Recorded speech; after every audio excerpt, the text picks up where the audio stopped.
Facing a roadblock on how to move forward in your business, marketing, or research?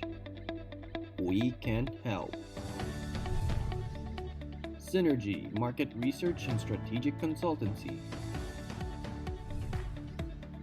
We provide evidence-based strategies from deep consumer insighting to enable your company to have a better understanding of your customers, solve real-world potentially complex problems and customer pain points. For over 20 years, we have been helping companies across vast industries address their challenges and bring their companies to new heights.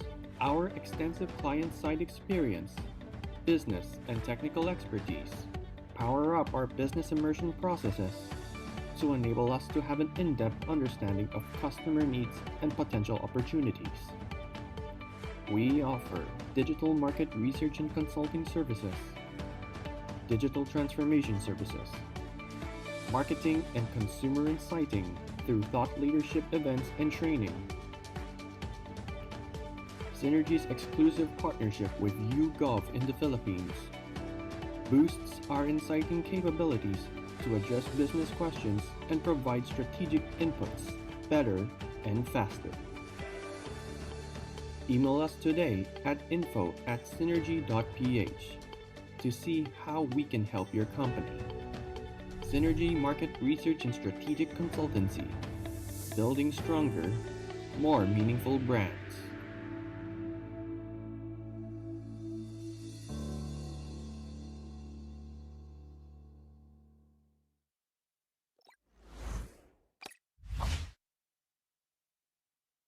Encephalon is the technology business incubator of Holy Angel University. Encephalon TBI involves an ecosystem where innovation is promoted and supported towards entrepreneurship and commercialization. It aims to help startup technology-based businesses by providing a range of resources, services, and facilities needed during the development stage.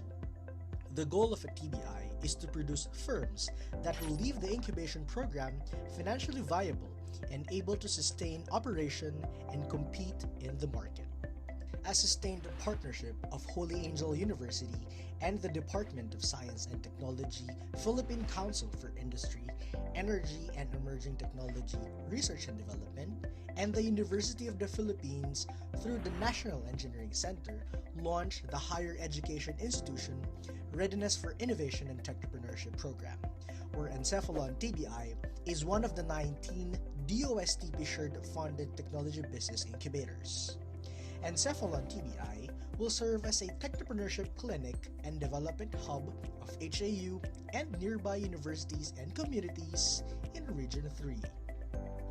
The services that the Encephalon provides are how to do it, incubation program,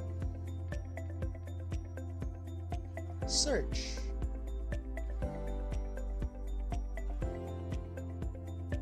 protect,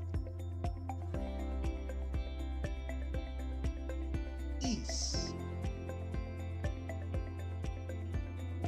educate,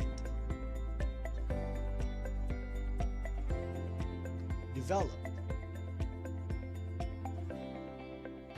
Holy Angel University believes that the creation of Encephalon TBI is a way to achieve the university's second strategic objective, to become an authentic instrument for countryside development.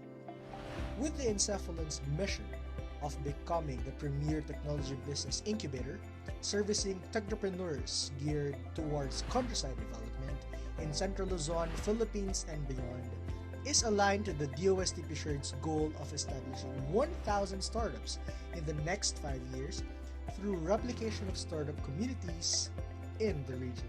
To date, here are some of Encephalon's milestones. 15 startups comprised of 7 business ideas, 8 HAU undergraduate theses, more than 25 million peso worth of sales revenue generated by Encephalon startups, more than 6 million peso worth of grants received, 1 international and 2 government grants, more than 200 jobs generated for both full-time and contract of service, more than 40 hours of training and more than 30 hours of mentorship for the incubatees, more than 150 hours of free Pikabaluan seminars and webinars which are open to public, and more than 24 hours premium and paid Pikabaluan webinars.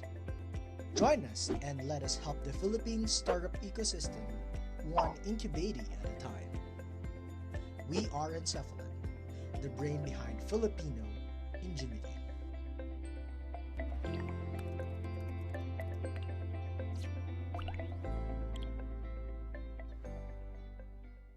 One of our company values is to be fearless. Our values are be fearless and to be fast. YouGov is a global data analytics and market research company which utilizes the internet to provide world-class research and data products to a wide variety of clients around the globe. The YouGov panel is a group of real people around the world who talk to us every day. They're willing to answer our questions, also a sense that they are contributing to national debate. YouGov is innovating in research by building the largest connected data source the world has seen before. So we can know what brands people interact with, we can know what they're watching on TV, we can know what supermarket they're using, we can know what they're doing online, we can know their attitudes towards life, we can know about how they go about their day-to-day business, for example, how they commute. Essentially we can know about their entire lives, first of all on an individual basis, and then as we broaden that out to know it about groups of people. The surprise that companies find when they come to us, the power of what we've got, is that it's already there. We don't have to go out and collect it. We already know huge amounts about clients' audiences. It's not about big data, it's about the right data. And as a marketer, having the right data to make decisions you can truly stand behind is crucial.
Let's get your brand in tune with the changing times.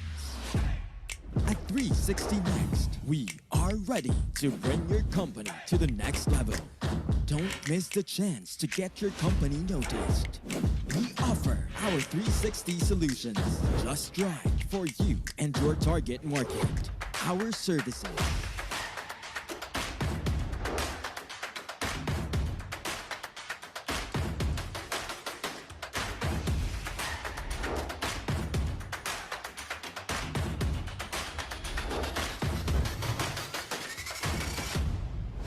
Stand out from your competition and channel your message to the right market. And together, let's create what's next.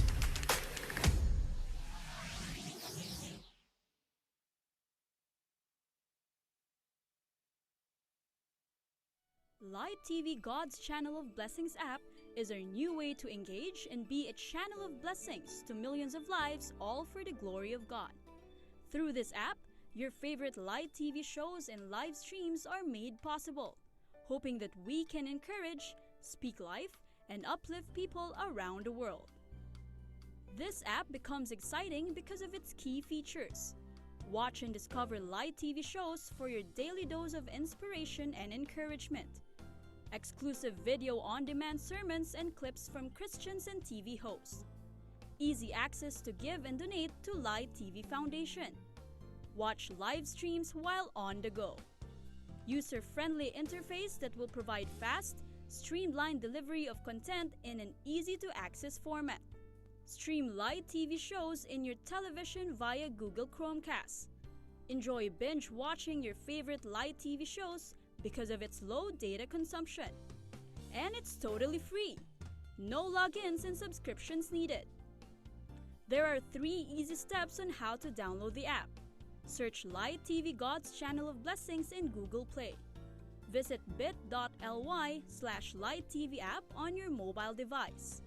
Or scan the QR code using a QR scanner from your phone. So what are you waiting for? Download the app now and continue to be the light in this world. Live TV God's Channel of Blessings is available on Google Play Store. Download now. God's channel of blessings. Come to the light. God's channel of blessings. Facing a roadblock on how to move forward in your business, marketing, or research? We can help. Synergy Market Research and Strategic Consultancy. We provide evidence-based strategies from deep consumer insighting to enable your company to have a better understanding of your customers, solve real-world potentially complex problems and customer pain points. For over 20 years, we have been helping companies across vast industries address their challenges and bring their companies to new heights.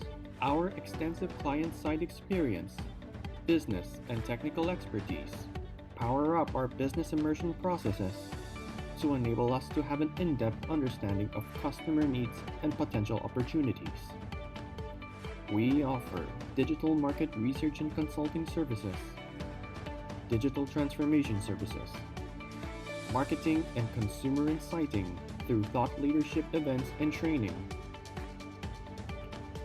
Synergy's exclusive partnership with YouGov in the Philippines boosts our inciting capabilities to address business questions and provide strategic inputs better and faster. Email us today at info@synergy.ph to see how we can help your company. Synergy Market Research and Strategic Consultancy, building stronger, more meaningful brands.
Good afternoon.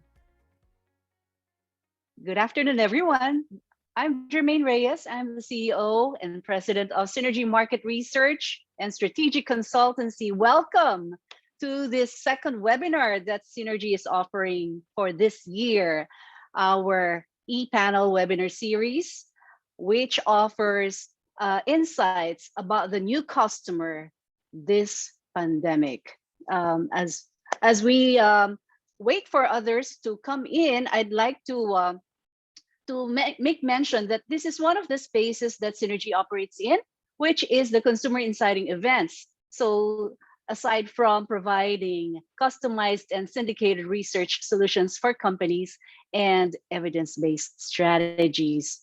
For those of you tuning in for the first time, welcome to our free webinar series, which we started last year to discuss issues around what's happening with the consumers these days during the pandemic, and focusing on areas that we believe would serve as leads and inputs for brands, marketing, business owners, so they can, and we all can, recalibrate our respective businesses, our business continuity programs, and marketing programs, strategies, and so on. For those of you who have been tuning in to Synergy's ePanel webinar series, thank you so much for your patronage and participation. So welcome to this exciting topic today. This year's ePanel series are further powered by data coming from our partner YouGov as we conduct surveys through their platform. So this is powered by YouGov, and insights are called from the data by Synergy. The impetus for today's session on sustainability and customer experience, from advocacy to marketing imperative. If you notice, it is a question mark. This is something that we will be exploring in this session. Okay, this came from the recent Synergy-YouGov study that showed that a great majority of consumers are already expecting businesses to engage in sustainability efforts as means to show responsibility to society. And sustainability embedded in advocacy campaigns lead to a good customer experience. That's a question. This is something that our expert speaker will be talking about in a while. And we do believe that sustainability with good customer experience lead to customers feeling good about themselves and their choice for that company. But can this become a marketing strategy and or an imperative? Is it the white space that will future-proof companies and brands? What are the challenges or the prospects? These and many more are what we plan to explore in this session. And before I introduce our esteemed speaker, I'd like to thank our partners for this webinar series. If not for them, we wouldn't have been able to mount this. Thank you so much for Encephalon, the Encephalon program of the Holy Angel University, who is our co-presenter for this webinar series. Thank you so much. And we'd like to also thank our media partners, the Philippine Star, Business World, Light TV, Marketing in Asia, Digital Out of Home, or DOOH, and also our event partners, the Philippine Marketing Association, PANA, IMAP, and of course, 360 Next, who did all of our videos in today's webinar and our other webinars. This webinar, if you please take note of this logo on my left, okay, that is Hope for the Nations, and we will be telling you more about it in a little while, in a much later.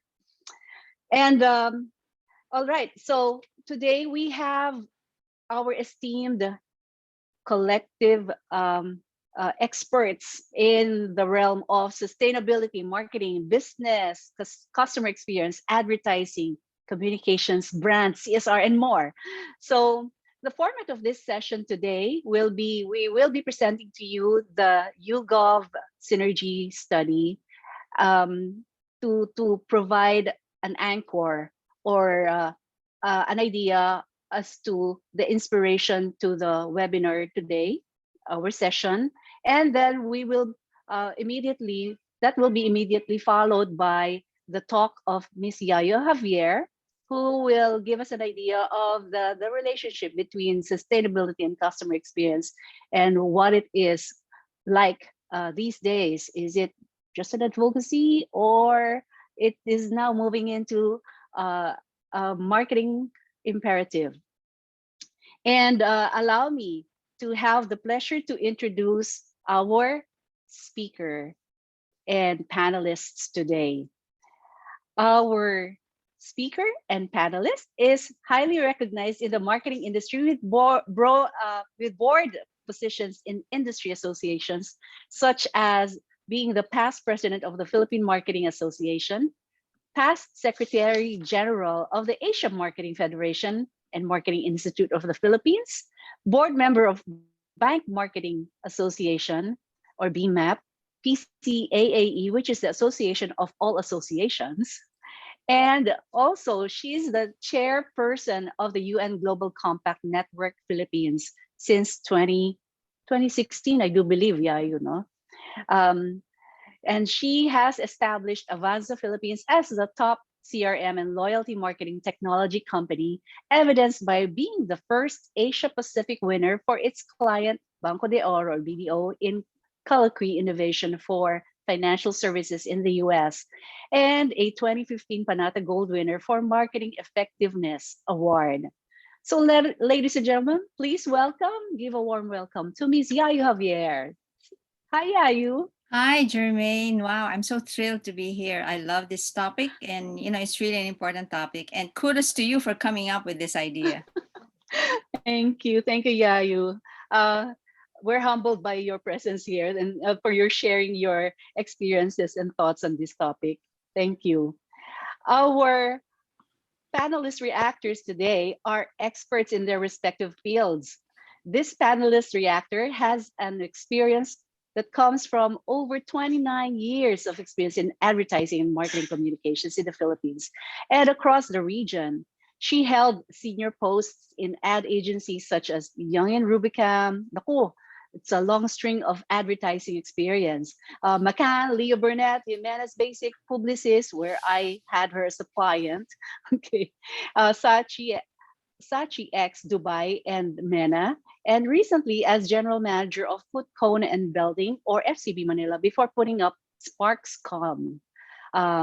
She is also a former board of director of the 4A's Philippines.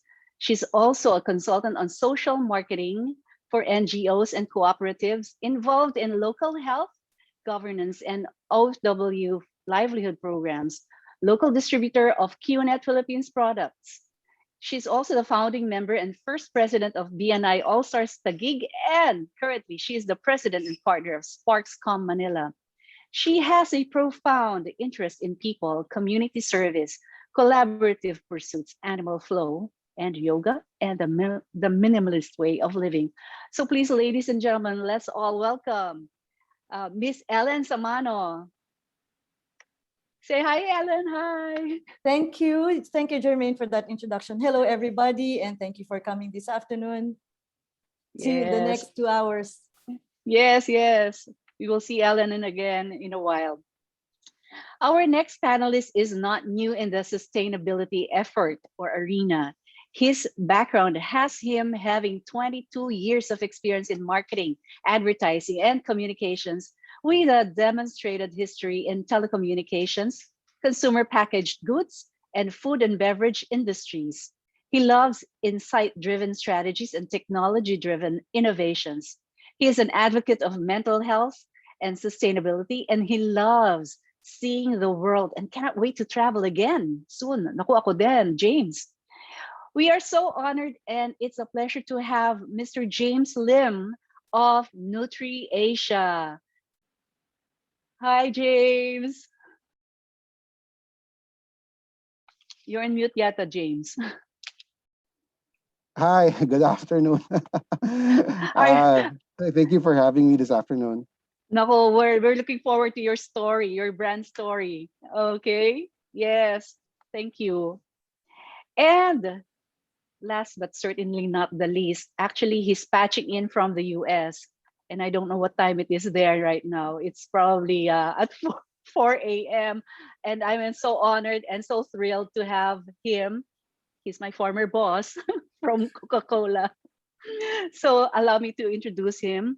Um, our panelist reactor is he holds a bachelor's degree in economics cum laude from the University of the Philippines and an MBA from Harvard Business School and has over 30 years experience as a global marketing executive, having driven brand and business growth and marketing transformation for iconic brands such as P&G, Coca-Cola, BlackBerry, the Hershey's Company, and most recently Johnson& and Johnson. He's the current head of marketing excellence and global marketing services operations, responsible for leading the global MX team with the goal of reimagining and driving the J&J worldwide marketing capability agenda, including the development of the new modern marketing playbook, the next generation on brand building. His passion for developing modern world-class marketers was recently recognized as he was named one of the top 50, please take note, talent champions by the ANA, or Association of National Advertisers in the US. And he's also a board member of the ANA Education Foundation and is a board member of the Rutgers Business School Marketing Department. Ladies and gentlemen, it is with profound honor that I am welcoming my former boss from Coca-Cola, Mr. Dennis Season. Hi, Dennis. Hi, hello. I hope you had your cup of coffee already. I'm still having it right now, so hopefully I'll wake up by later on. All right, all right. This is Having going me. to be a very good discussion. Thank you. Before I kick off this session, I'd like to just mention to everyone, if you are at your laptop or tablet, for you to have a please toggle on your full screen mode, so you'll have a very good experience or a better experience for this session today. So without further ado, let's kick off this session with this short video presentation from a survey that we have conducted through YouGov, which served as the inspiration for the session. And immediately after we will be having Miss Yayo Javier to present and share her insights and ideas about this topic. So without further ado, let's roll the video.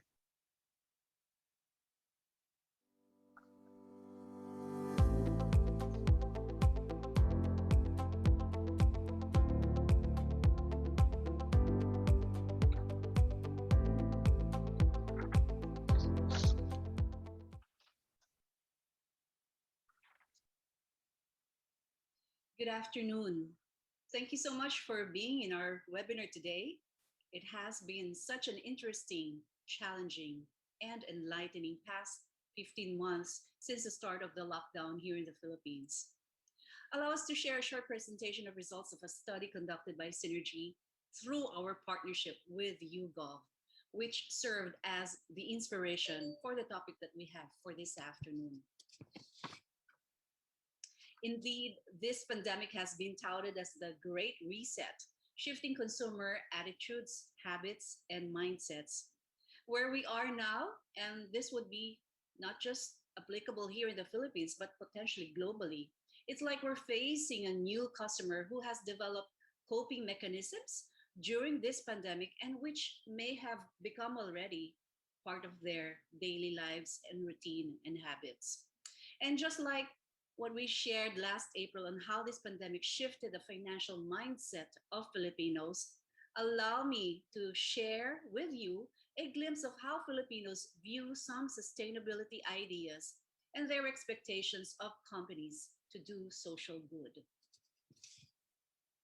To provide context about the survey results that we will briefly share today, Synergy conducts surveys through YouGov that has a proprietary community or panel members in the Philippines representing the 18-year-old and above, which also represent the online population.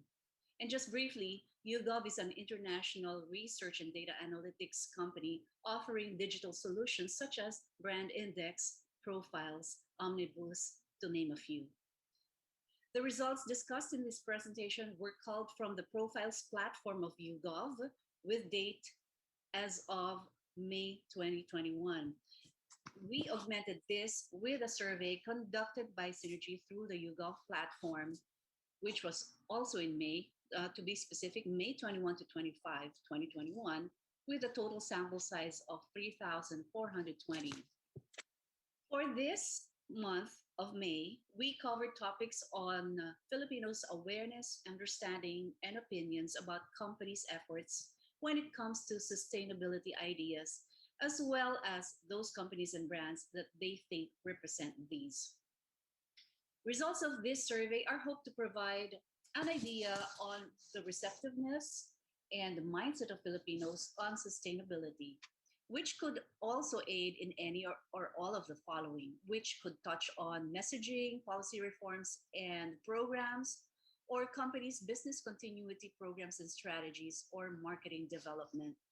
The results are by no means the end in itself, rather should be considered as thought and or conversation starters. So without further ado, allow me to share with you some results of the surveys that we conducted and what we have seen through YouGov's profiles. So from YouGov profiles platform, we checked how many agreed to this statement. I don't mind paying for more for products that are good for the environment. We found that almost 7 in 10 have the tendency to agree to this statement already, and they're willing to pay more if the product is sustainable or would be good for the environment. So let's call this segment the green inclines. So the green inclines or enthusiasts, if we may call it, tend to be females and from the older segment. You would see there from Gen X and baby boomers, this is more pronounced versus the non-inclines. And also they have a tendency to be early tech adopters and are more exposed to this idea of utilizing technology perhaps for sustainability efforts and monitoring. Now, here are some statements that YouGov, our partner, has developed and which we tested and localized here in the Philippines. You would note that there are some statements here, let's say pro bono expert services, volunteering, doing charity work during office hours, etc. You would note that this is one of the extreme end that we tested, which would represent some traditional ways by which companies would give back. On the other spectrum would be other ideas about companies being environment friendly in their entire supply chain. So you see the spectrum that we have tested here. So what we have found out, and surprisingly, we found out that majority already, a great majority, are already open and probably expecting that companies should not just give back through money and time, but also it seems that people have moved from just donations to actively implementing sustainable activities. They're essentially expecting companies to walk the talk by ensuring that their own processes and those of their suppliers adhere to socially responsible practices. This was really such a great revelation for us. And the tendency is that there are more female consumers who are expecting businesses to adhere to sustainable practices more than the males. More from older age cohorts as well tend to have expectations for businesses' efforts to do social good more than the Gen Zs. And also more middle income households and to some extent high income households who expressed the need for businesses to adhere to CSR efforts more than the low income households. So the purchase considerations and extent of awareness to sustainable practices may have an influence to this. So in summary, coming from lessons learned from this pandemic, majority are prepared already to be at minimum green inclined, a signal probably of the market readiness and possible receptiveness of companies' environmental efforts and messaging. Females, the older cohorts, and possibly the tech savvy are the more green inclined. Females, probably due to their nurturing nature, as discussed with the panelists today. The tech savvy mindset, probably they're in the lookout for new devices or technology. Sustainability efforts need not just focus on the free services nor donations anymore, as more are expecting already for companies to maintain sustainable practices in all their processes, including that of their suppliers. It's a holistic ecosystem of sustainable practices that probably consumers are already expecting now, and possibly this will be carried out in the future, which is a new normal. Considering the COVID-19 situation and beyond, technology and digital innovation may have a role to play and could be an enabler in either implementation or monitoring of activities that are sustainable or ensuring that sustainability is attained. So there you have it.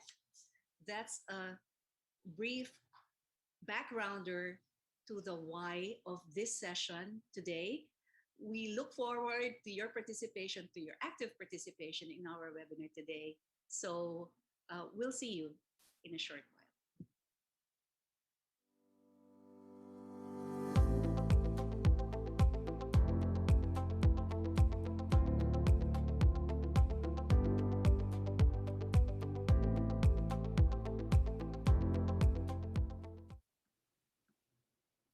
Thank you so much, Jermaine. That was really, really a good survey. And I'm really pleasantly surprised that there are already a lot of people here in the Philippines that are actually very much into sustainability and cares about the planet Earth. So let me just share my screen. And I hope everyone can see this. Well, the topic on CX and sustainability is really very important nowadays. But what I'd like to do is sort of take you through an introduction of the UN Global Compact. Some of you may not know it yet. So the UN Global Compact is an organization under the United Nations, and it's all about principled business as a force for good. We relaunched in 2016, and this was really spearheaded by the Philippine Marketing Association. And we had 6 founding members. We had Manila Doctors, Ayala, Philippine Shell, Nestle, Land Bank, and of course the Philippine Marketing Association. I was privileged to actually spearhead this, and it's great. Now we have more than 40 plus members that's on board. But we work very closely with the UN system, as you can see here. We work with different agencies, and the UNRC is actually our board advisor. But we report directly to the United Nations Global Compact in New York. So it all started more than 20 years ago, and Secretary Jen Kofi Annan actually wanted to form a global compact with businesses so that we can have shared values and principles. So we had 40 companies, leading companies that sign up. Now we have more than 10,000 and more than 60 million employees that are committed to the principles. So the UN Global Compact has the 10 principles as its base, and you have the 17 SDGs, which is really the United Nations. What the UN believes is that you have to have good governance first before you can look at opportunities on the 17 SDGs. The 10 principles focuses on 4 pillars, which is human rights, labor, environment, and anti-corruption. Human rights being the foundation of everything, you know, the human right to have access on food, health, education, and so on and so forth. While labor will be very much related to decent work and economic growth, which is SDG 8. Environment, of course, is protecting the environment. So you have climate action, life below water, life on land, and anti-corruption will be supporting peace, justice, and strong institution. SDG 17 is really the heart and soul of the UN Global Compact, because we encourage collaboration between businesses and other key stakeholders. So you can see that it's very much interrelated, and you have to practice first good governance before you can even talk about 17 SDGs. A lot of CEOs and businesses believe that they have to do sustainability, but many of them do not know how to do it.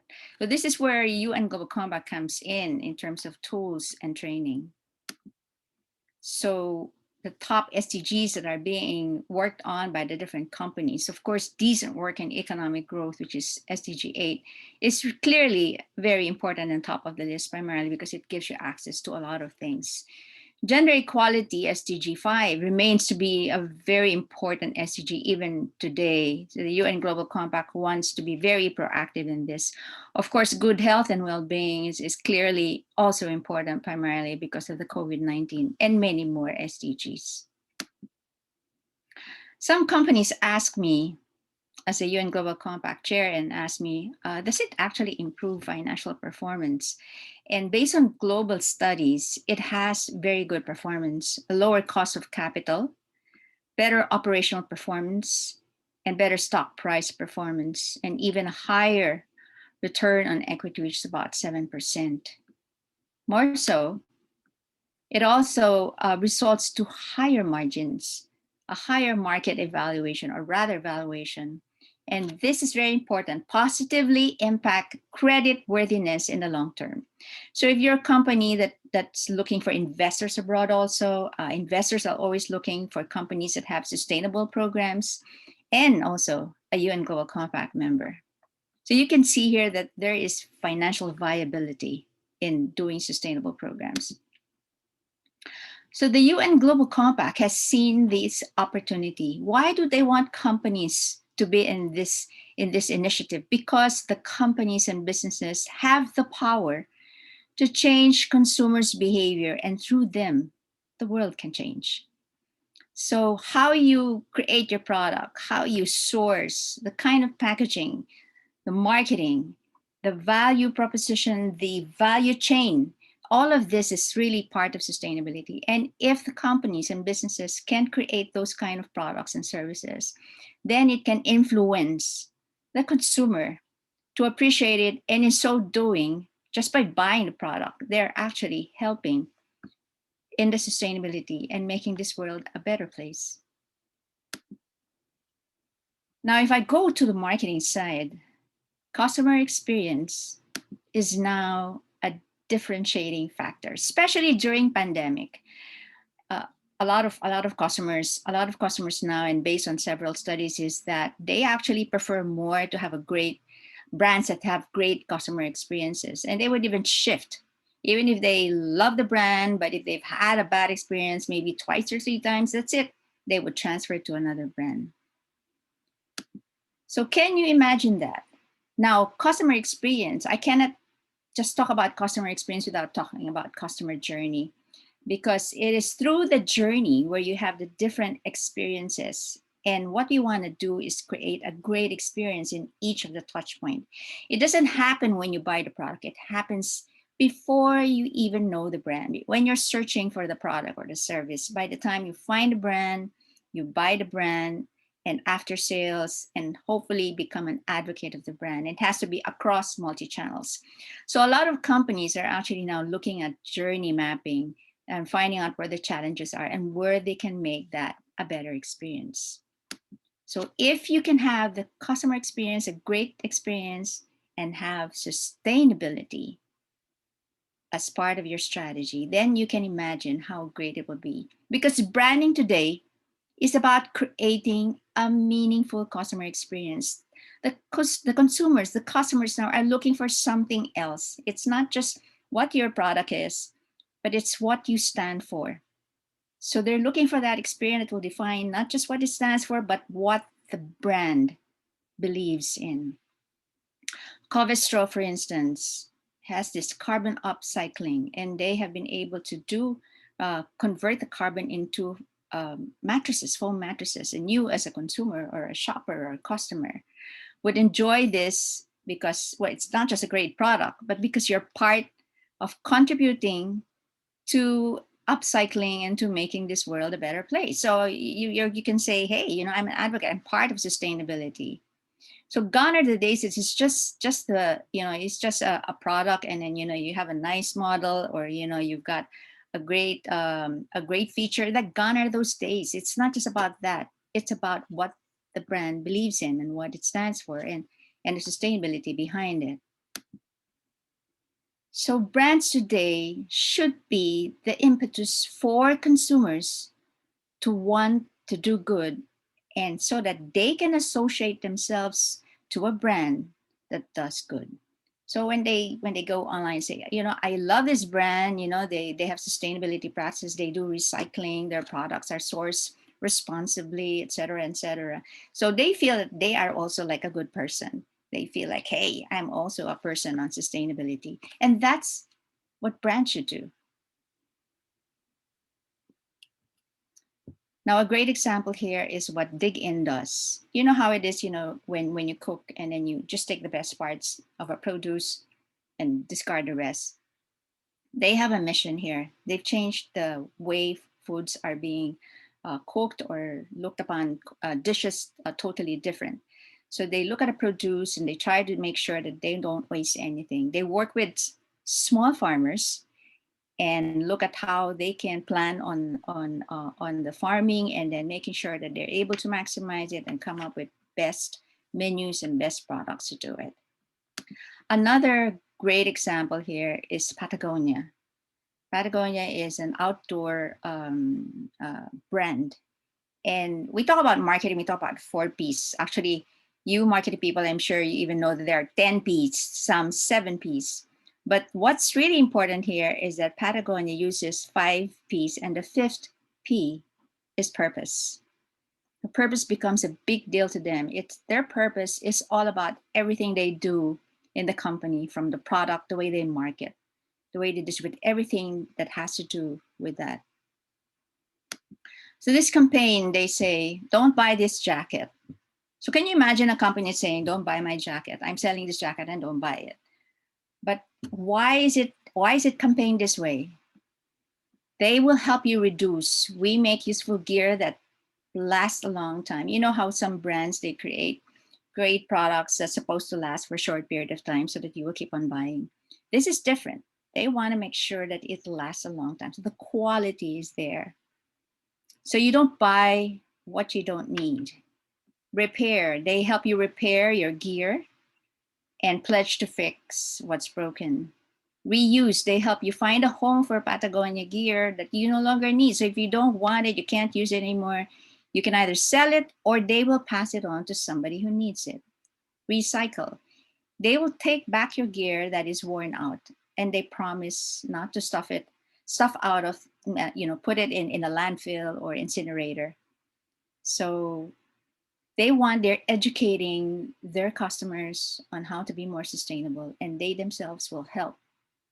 So together we reimagine a world where we take only what nature can replace.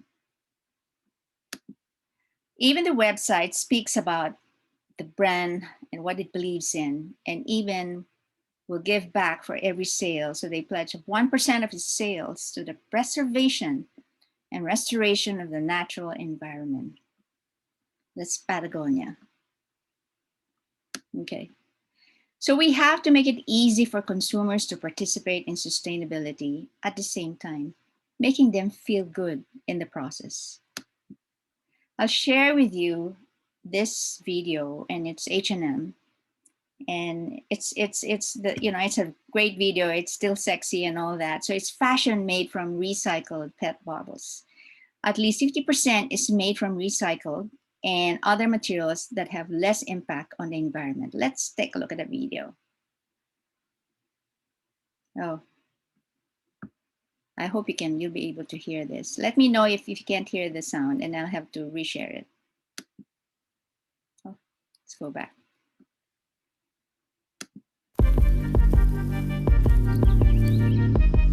Crave it. Have it. Can you hear the sound, or do I have to stop share?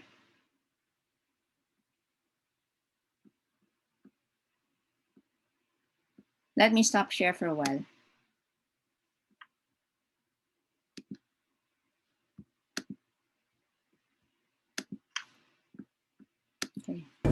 Spin it, flip it, keep it chilled, shake it. If it's been dumped, pick it up. Leave it where it belongs. Resurrect it. Care for it. Wear it. And wear it again. So there you go. So another great brand here is Beauty Counter. It is a cosmetic brand. So what they do is they have 12 safety standards. And I'd like to highlight a few things here. They talk about responsibly sourced raw materials. So you may be coming up with quality makeup, but then where do you source your products? They do sustainable packaging. They have environmental footprint, and of course, quality assurance programs. So, and many other things that they do. But what we don't know, a lot of us women who use cosmetics, what we don't know is some of the products actually uses this raw material called mica. And mica is actually sourced, and it's sourced by children as they do mining. And when they found this out, they wanted to do something about it. And some brands probably don't even know that that's what's happening. Let me share with you the video and see the journey towards this. The entire beauty industry has been built on secrets. And we're trying to undo that. Mica is one of the key ingredients in some of our most beloved products. For us, mica is the sparkle in eyeshadows, lip glosses and things, all that shimmer and luster. A lot of the beauty industry doesn't even know where their mica is currently being sourced. Someone's daughter, 4 years old right now, is sitting, pulling mica out of a mine in the pitch black dark, scared to death. You have to do something about it. When you lift the veil of secrecy, that's when you can expose and make things a little bit better for people. This is one of the toughest supply chains to trace in the world. We wanted to tell the story of the many hands that bring our products to life. It's the first time that this is being done so ambitiously. Our whole goal is to get to the root cause of the issue. Children in mines, forced labor, wage theft, corruption, ignorance. There's so many issues that are associated with mica. There aren't a lot of alternatives for many of these communities. They're super dependent on mica. Instead of pulling out, we really wanted to double down in our commitment to support them. We are here to make every child educated, safe and free. Kailash Sayarthi won the Nobel Peace Prize for his work on eradicating child labor. His vision is having a child-friendly world. Beauty Canada believes that we can accelerate the work that the communities are already doing on the ground. The goal is ultimately, are the communities that produce mica able to live good lives? What is the progress we've made to date? Here in the US, our domestic supplier is responsibly sourcing. We need to find solutions that really track every single bag of mica, every single step of the way. Transparency is scary. Do we wait to tell the story when we feel like everything's wrapped up in a perfect bow? Or do we bring people along in the journey knowing that it's going to be really messy? How do we come up with something that people can see that there's actually progress happening and be part of the solution as opposed to being overwhelmed by the information and having no idea what to do with it? I think that transparency is the honest, raw truth. It's no bullshit. When we say we're going to do something, we're going to do it. And when we say we're going to make a promise to the consumer or we're going to make a promise to the community, we're going to do it.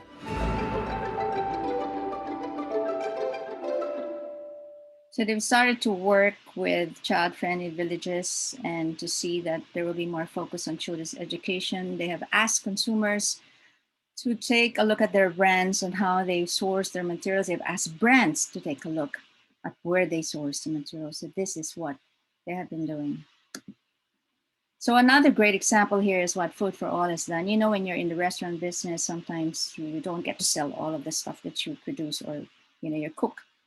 So here's a great app that allows you to be able to sell the leftover, clean leftover at 50% discount. And if you as a consumer would want to avail of that, you buy it at 50% and then you pick it up 1 hour before the restaurant closes. So it's a great way. The app allows you to take a look at which of the restaurants offer, and then you can go there.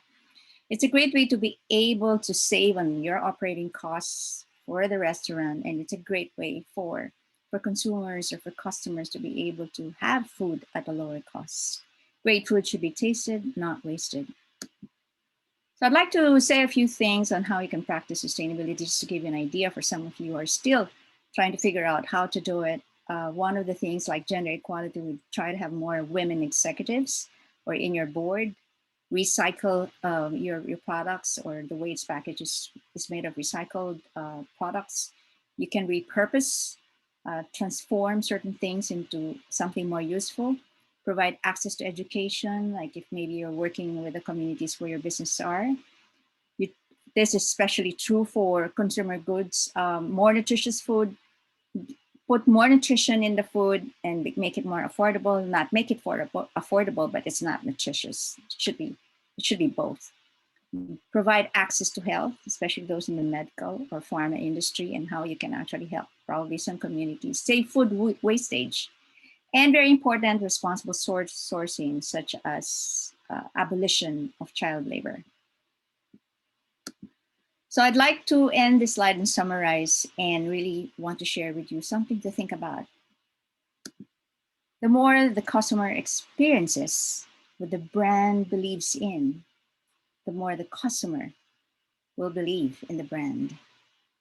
So that ends my presentation, and I'd just like to take advantage of this to invite you to the Philippine Marketing Association's Reimagineering the Future of Marketing on September 8 to 10. We have fabulous speakers, so many speakers. It's a 3-day packed up with so many speakers. We will have a special sustainability, which is purpose-driven marketing breakout on September 8th, and we'd love to have you there. You'll be able to listen to all the big brands. You'll have Unilever, Nestle, you have Metro Pacific, you have Ayala there. All the different great companies will be talking about what they're doing and how we can actually use this to make a better marketing campaign or better marketing for your brand. Thank you so much.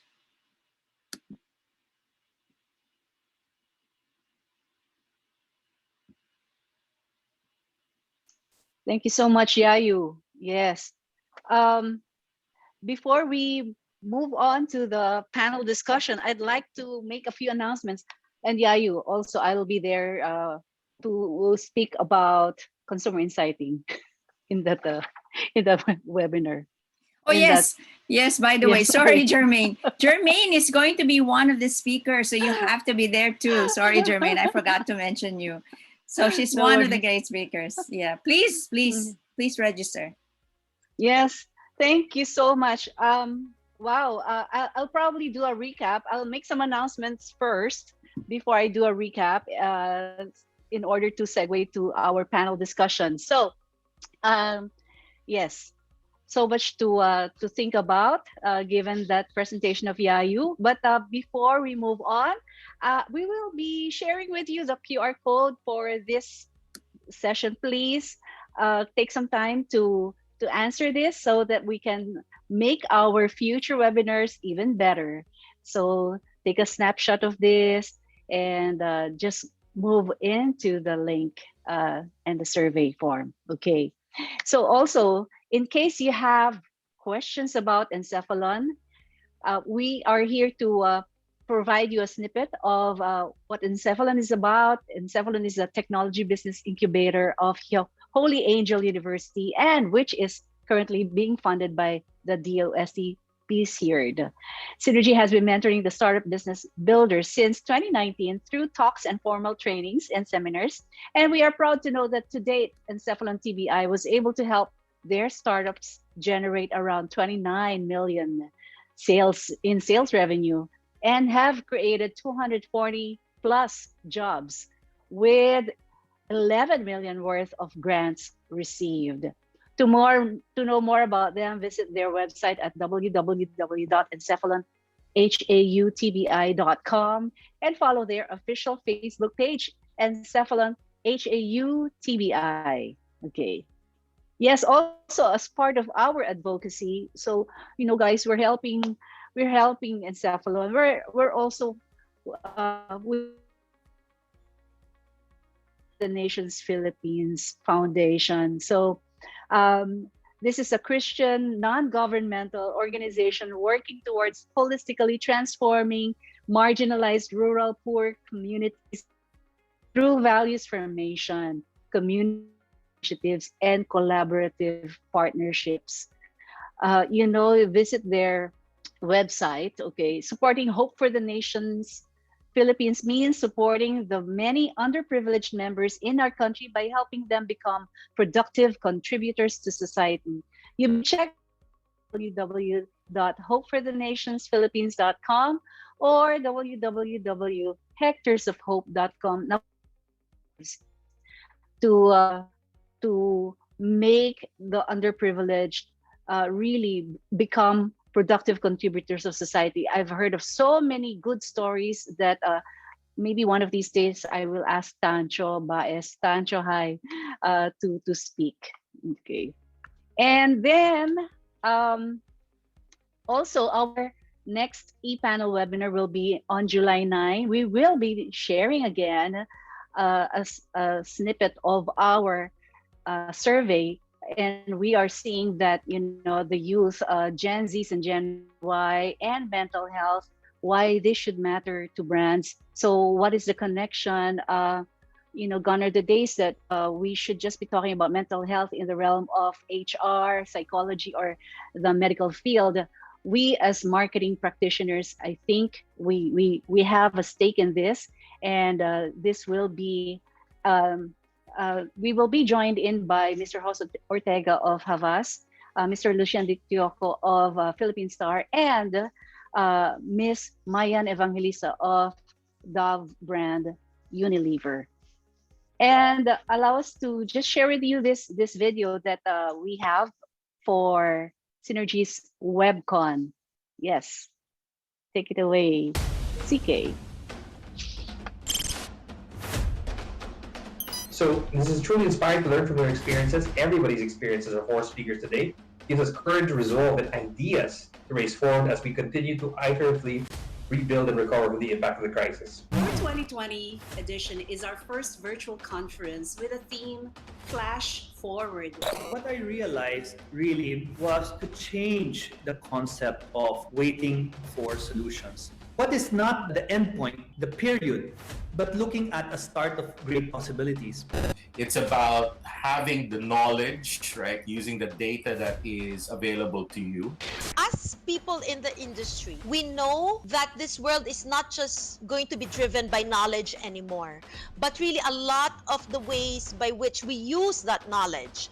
And not only did we listen to our customers, but we also applied it to our other types of customers, particularly our tenants and employees. I think this is a unique moment in understanding the whole person. We like to think we have a hunch, but actually we need data now. We need to understand the whole person if we are going to be creative, but also if we're going to engineer things in smart ways. Again, data is available everywhere. How do you unify and create a single view of your customers so that you can eventually unearth different insights and be able to personalize your engagement with them? Reimagining more brands and creating an evolved role for them in society to help make the population healthy, happy, and less mental health prone. The mall brands are hoped to become meaningful brands given these evolved solutions and services. Even if you start small, if you have a positive discussion, if you develop your loyal fan base, that is something you need to nurture. I guess new normal underway. People are looking for alternative solutions, things that you can do. So when it comes to Generation Z and Alpha, don't design it for them and market it to them. Design it with them and communicate it through them. Filipino consumers no longer just want lip service to sustainability. So they want real, radical actions from brands from companies, from the government. These people have the same old basic, fairly fundamental human needs and wants. The desire for convenience, the desire to leave a positive impact, right? We talk about sustainability. That's rooted in the desire to leave a good world for our children, to not destroy the planet that we live on. We all know that the digital transformation and disruption age are upon us. Think differently, problem solve differently, in the hopes of providing more meaningful solutions for our customers and company.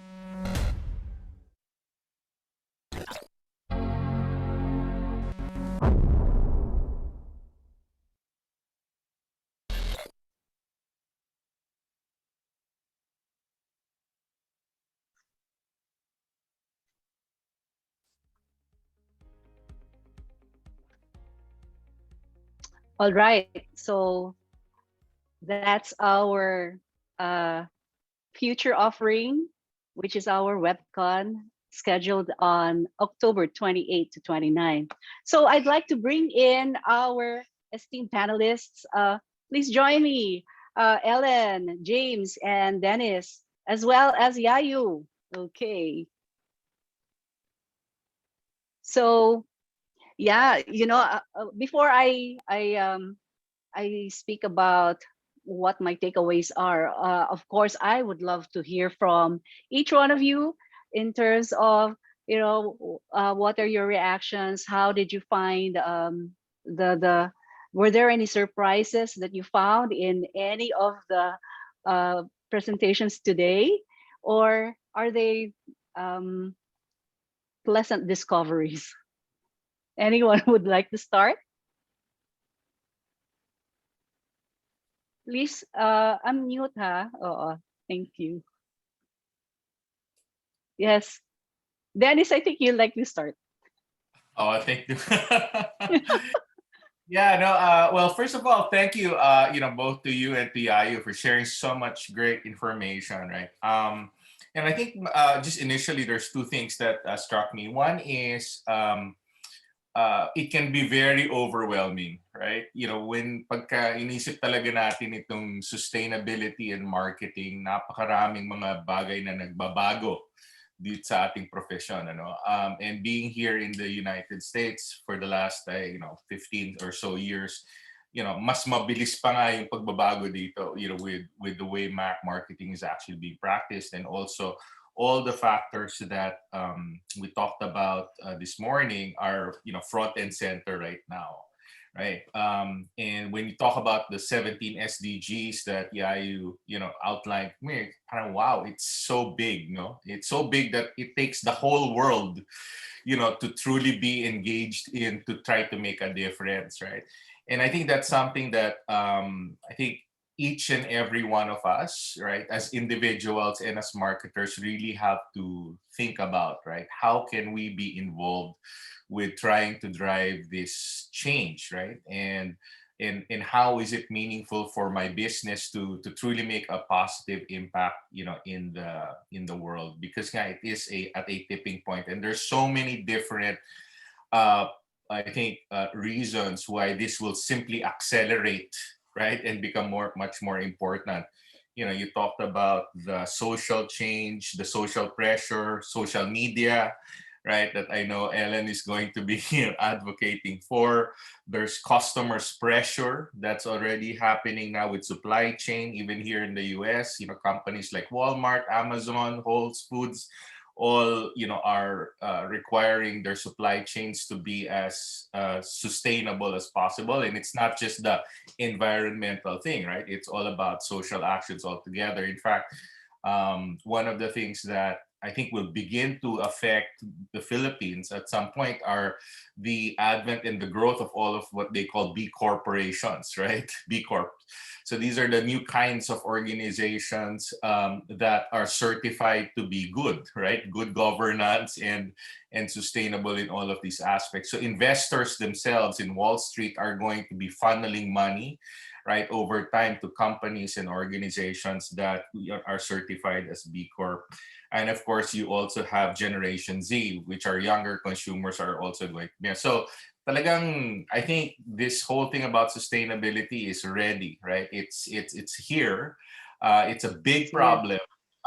And we all have to find a way to be part of tipping it towards the right direction, especially in the Philippines. So that's my first thought altogether.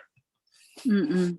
We like problems because they serve as opportunity areas to address. Yeah, but again, I agree. No, it seems huge. Where do we start nga ba? But anyway, let me hear from James or Ellen on your takeaways on today's presentations from from a brand standpoint, James. And I know you have a brand story to tell because you guys have been ahead of the pack in terms of doing sustainability efforts.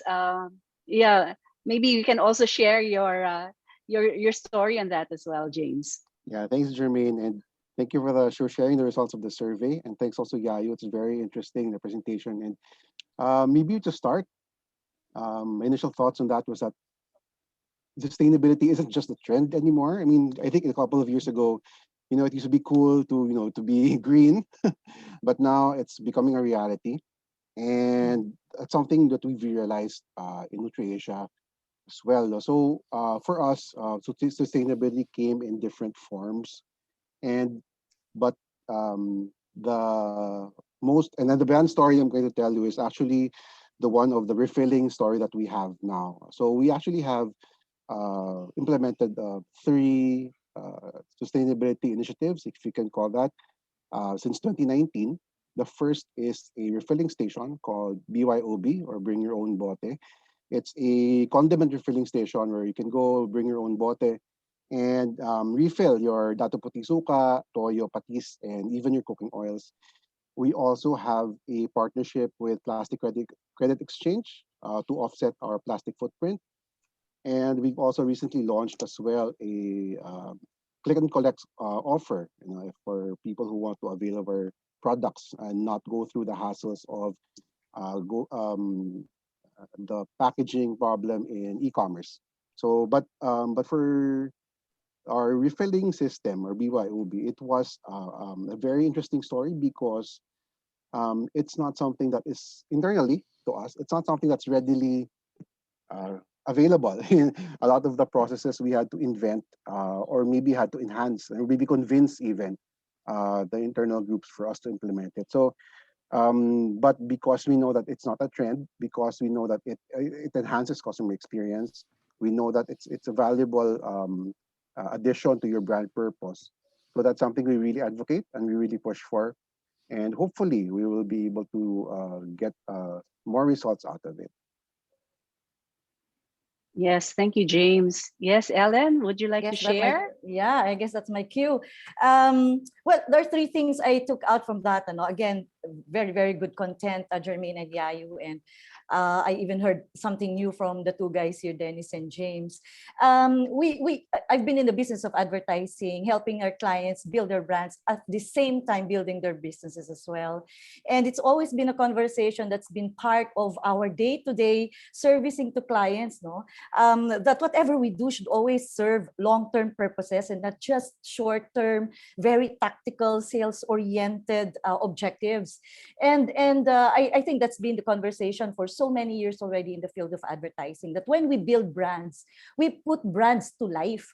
A product that becomes a brand already starts to have a life because this brand starts to talk to the customers, starts to build relationship with the customers. And it's good that Yayu reiterated the role of the marketers and advertisers in creating that conversation that puts meaning in the very existence of each brand and how they play a big role in the lives of you and I, of all of us, because we are customers anyway. We are the consumers, and we don't just use products for the functions of these products. We don't just buy products for the functions that are being communicated in advertising, but by the way these brands actually make us feel and how these brands fulfill our self motivation, goals, and actualization. In fact, no, and it's good that the research is already validating. It's not surprising to me, but the good thing there is it validates what we already have been starting to discuss with clients and marketers and manufacturers, in fact, owners of companies, in fact. It's good that the older generation is already acknowledging the existence of this issue, the pressing issue, and the younger generations becoming more active, because it's going to be for them. In fact, they will execute all the plans. They will complete all the plans. So James, that's you, I guess. Maybe that's not us anymore. We'll put the platform ready, but to execute them and to actually implement all these plans and sustain them will be on the hands of the younger generation. We'll still keep on playing our role, of course, from the advertising and communications field. We will not get tired. So, Ellen, do you think it's a matter of time? Because what we saw in the survey is that the Gen X's and the baby boomers are the ones who are more attuned with, the higher level of sustainability idea. Is it just a matter of time before even the Gen Z's and the Gen Y's catch up on this big idea about, companies being responsible for their overall sustainability I think effort? it's happening already.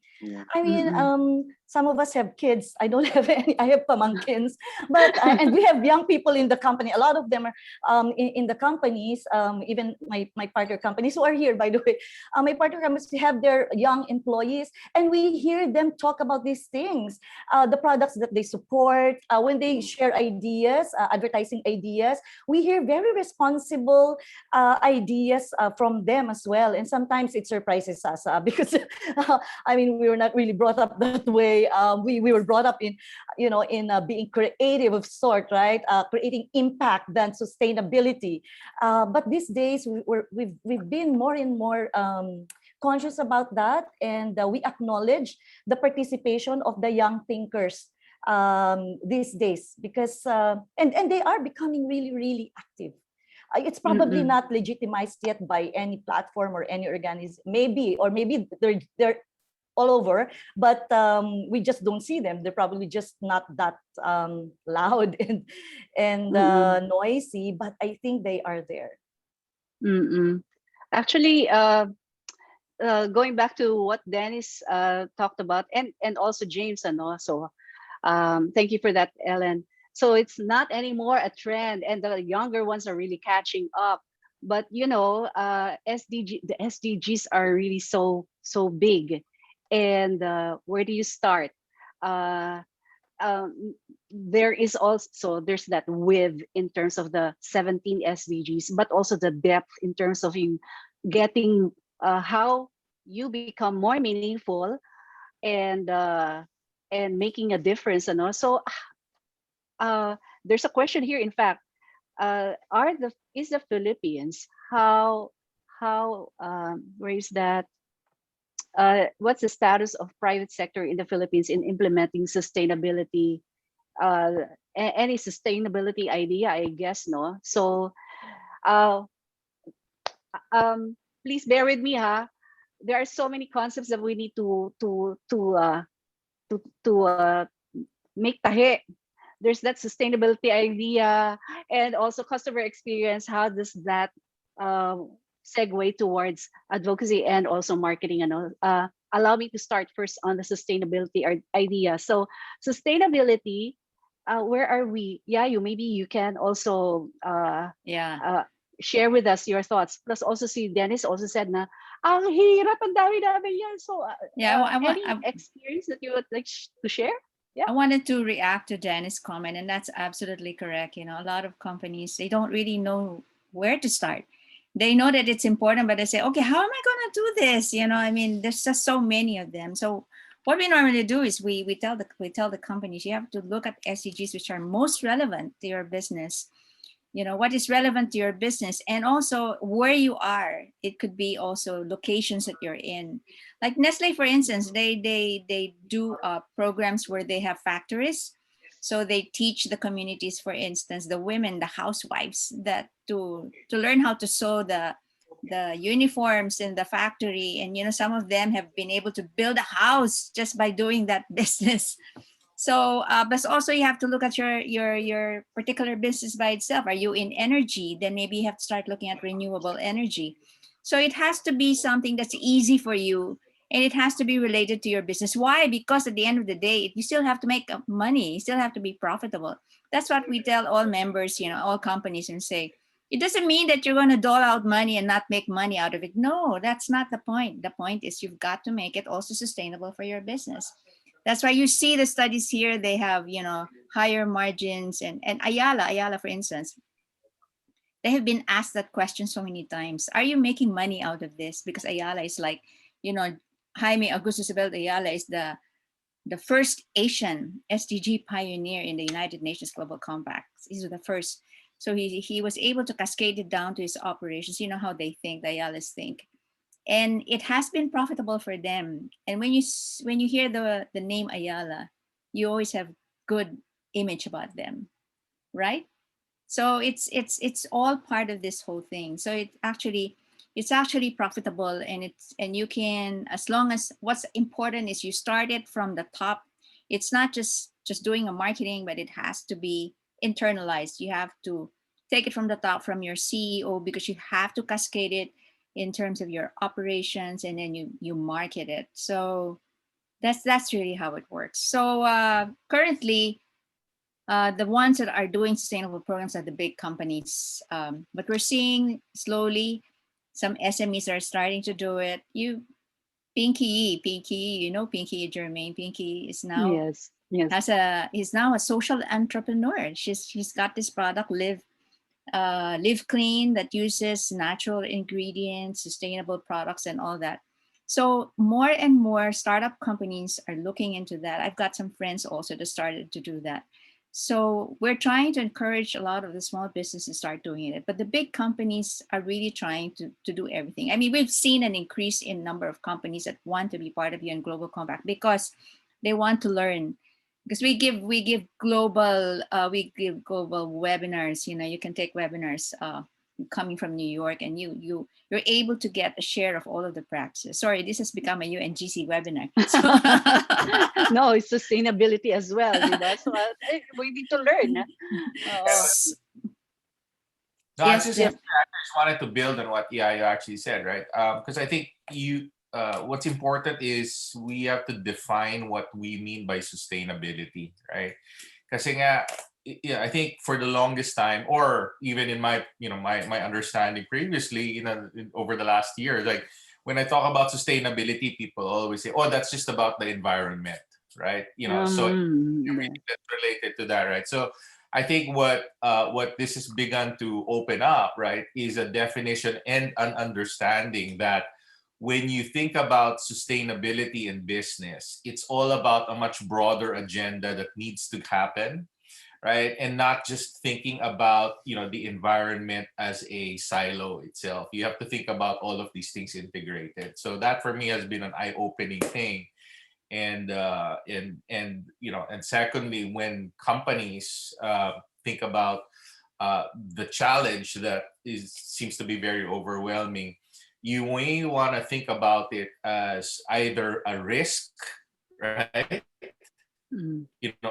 Or an opportunity, right? So either way, it requires a shift in mindset about this being relevant to your business, and finding a way into those opportunities or mitigation of your risk. So absolutely right on. Yeah. Oh nga Sia, you mentioned that it's not as if you're going to do your sustainability journey, hindi siya magiging profitable. I think that's a major idea to enable companies to get into to start their sustainability journey, no? And that makes it viable for marketing to get into as well. So that's a long and short of it, no? And that's why you hear about these social entrepreneurs na who can also make profitable endeavors around sustainability efforts, no? Yeah. And I I don't love, want to. Yes. sorry, Go go ahead. ahead. Go ahead. No, Go ahead. Go ahead. I love hearing what Ellen said about, the role of advertising. I'm an ex-ad person myself. So, Sachi as well. Galing. so it's you really have to, it has your role as an agency, but also have to encourage your client to think beyond just what it is as a brand. But brand, as you say, it's a living thing. It's a persona. It's a person. So you have to create that kind of image and take a look at what else you can offer. I mean, what does the brand believe in? What does it stand for? If you're in wellness, what is it that you can associate with wellness? Every time, like in our company, every time I talk to a client, I always try to put another angle to it and talk to them about, you're in this business, maybe you should do something like this. Then it becomes more meaningful. I think it's our role, like Ellen and we as marketers, we have to find a way to bring that in, because it will make a difference also on what the brand stands for. I'll build on that. Thank you. Yeah. Yes, yes. Before I miss this point, because I remember you mentioned about profitability, and in our alignment, I mentioned this to you that this is still very common nowadays. That well, I will not, of course, I will never mention any client, but we still hear a lot of clients talk about advocacy, sustainability advocacy, or environment-related causes in the realm or in the context of an activity or a promotion or a part of an initiative wherein they will need to allocate some money to spend on that activity, and that makes it an expense for them, because when they look at an effort or they look at an initiative as just part of a promotional or a sales generating campaign that happens to have a nice cause that can be packaged as an advocacy, a responsible, socially responsible or environmentally responsible initiative, then it becomes an expense. Then it becomes difficult to sustain, and I think that has to change, or the promoters of this understanding of causes, sustainable causes, would have to be more educated, would have to understand a bigger context of sustainability, so that it will not be an expense to them. It will be long-term beneficial and profitable to them. Yes, that's absolutely right. Yeah. So whose role, or whose, let's just say, whose job or what type of collaboration is needed to ensure that you start on your sustainability journey, select what's relevant for you, for your company, and looking at your brand purpose and making it work for you. It's not an expense, it becomes profitable. Whose job, or who should get involved in here? The CEO. It usually and comes, who else? the entire operations. The entire operations has to be involved. The would there- marketing, sorry.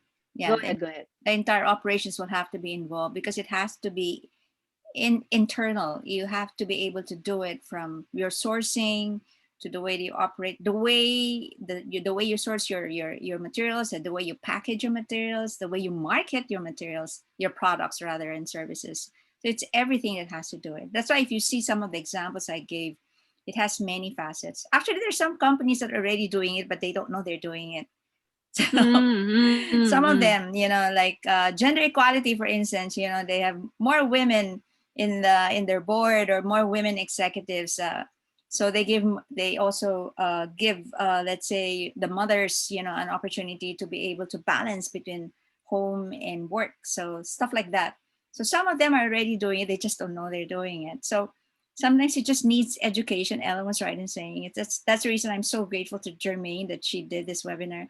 And I hope more will try to do more of this, because we really need to educate everybody about it, because there's still this big hole. They still don't understand. It's so big to them. They only think it's environment, but it's not. It's not only environment. There's just so many facets. So it's just that environment is such a big thing. Climate action is really a big deal also. I mean, that's one of the primary SDGs that UN Global Compact themselves would want to proactively engage companies in.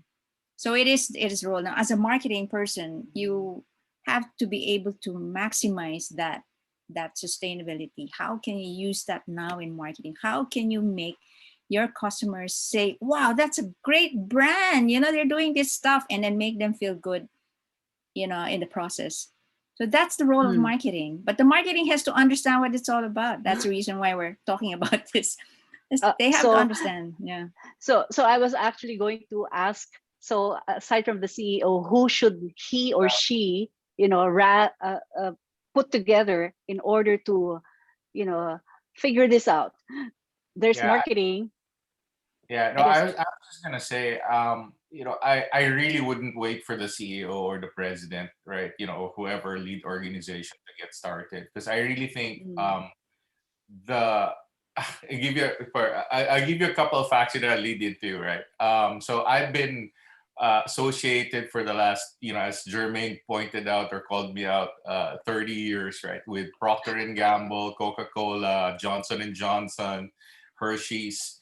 And during COVID, one of my personal reflections for myself was, when you think about a lot of the problems that the world has, and even the Philippines has today, around trash, basura, right? Sabi ko, punyeta, kasalanan ko yata mong karamihan ito, right? So, really, right?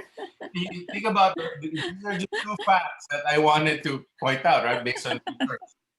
The Philippines, okay, kahit masakit ito pakinggan, right? The Philippines is one of the top 5 contributors to trash in the oceans in the world. Okay, let me make that very clear. We right? need to do something. After China and Indonesia, the Philippines is the 3rd largest contributor of basura in the ocean, right?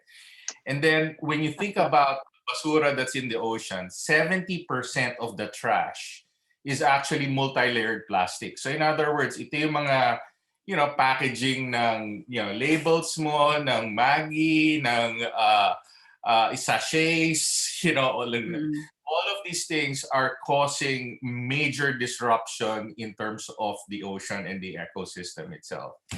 So, as marketers, my personal reflection is that, if you really are a good marketer, you are able to do 2 things basically very well, right? One is able to change perceptions, as Ellen is talking about. So your perceptions around, how your brands are seen, whether it's positive or negative, and inspire people to action, right, becomes a very important component to it. But the more important part, I think, of the harder part of marketing, right, for me, is when you actually able to change the behavior of your target audience or your people, right, or a society, right? And therefore, for me, I really believe, and this is where the ANA here in the US, and I'm sure panel, the reason why we're given this platform, as professionals, is because we are given the opportunity to help drive the awareness as well as the acceptance that we as marketers can change society for the better. It's true. Okay. Because it's such a big problem, and the CEO is not going to immediately, allow marketers to do all of these investments, right? Because it's not as profitable yet, especially in the Philippines. The homework and the recommendation and the passion and the push and the advocacy and the creativity and the innovation that all marketers, right, worth their salt are really, are really great with. You're the ones that actually have to change the world. That's why, I think there's never been such a better time to be a marketer in the world, right? And certainly in the Philippines, it's a great opportunity, to use the skills and talents and God-given gifts that you have in your profession to elevate this whole movement and this whole challenge and meet it head on, right? Because that's what we do. We're the very best set of talents to be able to change behavior as well as perceptions for something that's important such as this. And if we don't do it for ourselves, that's why the younger generations are going to suffer, because I'm sure Yayo is very kind.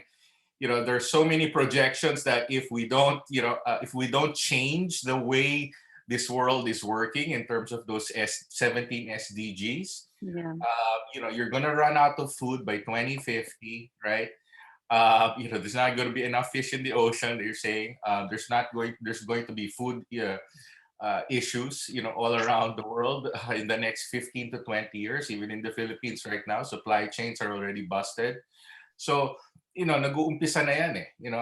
And if we don't have that sense of urgency and this understanding that we have to help drive the change for a positive world, things will get much, much worse. So, that just wanted, sorry for being my words, but I wanted to just No, say, like, that's so. us, it's not, don't No, wait. Do That's something. good. That's true. That's good. Essentially, what Dennis We're is feeling the saying, if the pressure, which is CEO, good. yeah, if the CEO, I mean, marketeers out there, please do your thing, Their okay? job. Do your job. It's all about innovation, innovativeness, coming up with creative solutions in order to make it profitable and sustainable, so to speak, as well. No, don't wait for the CEO. I mean, it's really good if the CEO, because CEOs, of course, will will drive and make things happen. But also, as marketers, we should make it happen. All right, James.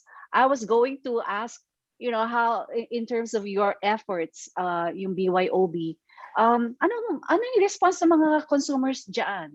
Let's take it naman from the point of view of the consumers. How have you received feedback regarding the efforts that you are doing, and how is your top management responding? Okay, if you may share. Yeah, And then so actually, right. So actually, we were lucky enough. The push came from both ways, from the senior and from the marketing folks. No, so and I guess we were lucky that way. And to answer your question, we were actually very pleasantly surprised. We weren't expecting a very positive a response, no, from the community where we activated the booth. What we really thought was that when we first started the project, we only planned it like what Ellen mentioned kanina. It's really just an activation, and it was really just it's meant to run for a month, and then but we realized that due to the very positive response of the community, we were surprised that people were just looking for an outlet to express their advocacy. People were just looking for brands who will enable them to practice their sustainable wow, lifestyle. So wow. we felt very honored to be able to do that, and we made it a permanent fixture. And there it goes. And then I guess that could be an answer to the question. So we got a very positive response to it. But with regards to um, the response in terms of the business, in terms of the ROI, I think coming from of course, coming from a brand perspective, of course, businesses need to produce, right? They need to have an ROI. But maybe you should when you start something for sustainability, that should not be your main goal for it yet. There could be other KPIs that you'll be looking at, your equity scores and other scores that you may want to look at. Because it really is hard, though, as Dennis said, it's really expensive actually to run a sustainability program. But look at it as an investment. Maybe now it will give you returns in terms of your equity, but maybe if you do it right and do it better in the coming years, definitely it will pay off. And given the trend, sorry, not a trend anymore, given the data that the Gen Zs are really into it and are actually second nature to them already, it's something that's definitely going to be one of the things they will choose their business decisions on, whether brands are sustainable or not. James, sorry, esteemed panelists, gusto ko lang, I want to pick up on one of your points, one of the points that you mentioned. Okay, so it seems to me that consumers out there are just really looking for companies who would represent the kind of advocacy that they want. To your point, you said that you were surprised with the consumer response, no? So because apparently the people out there, the consumers are just waiting for these companies to, hey, this is what I represent. So sino kaya yan?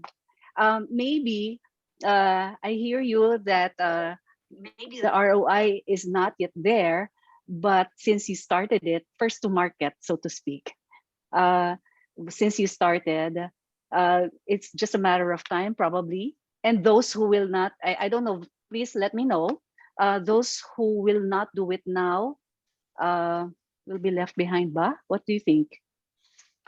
Uh, I think eventually all brands will be doing it. I think because it's not just something that's trendy anymore. It's becoming a law even, right? With the SEP. So it's something that companies will really move into, and brands really move into in the next couple of years. Whether it's it's just the it's just an advantage if they do it earlier because they will get the learnings first rather than much later because by that time it might be too late for that. Ayun. Wow.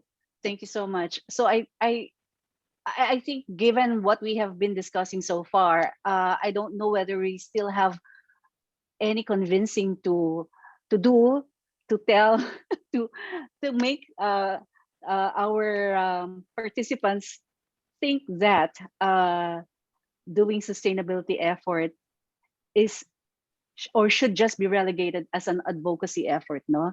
So it seems, I don't know, your take, your take. I don't want to be. I'd like to build on that. Oh, Denise.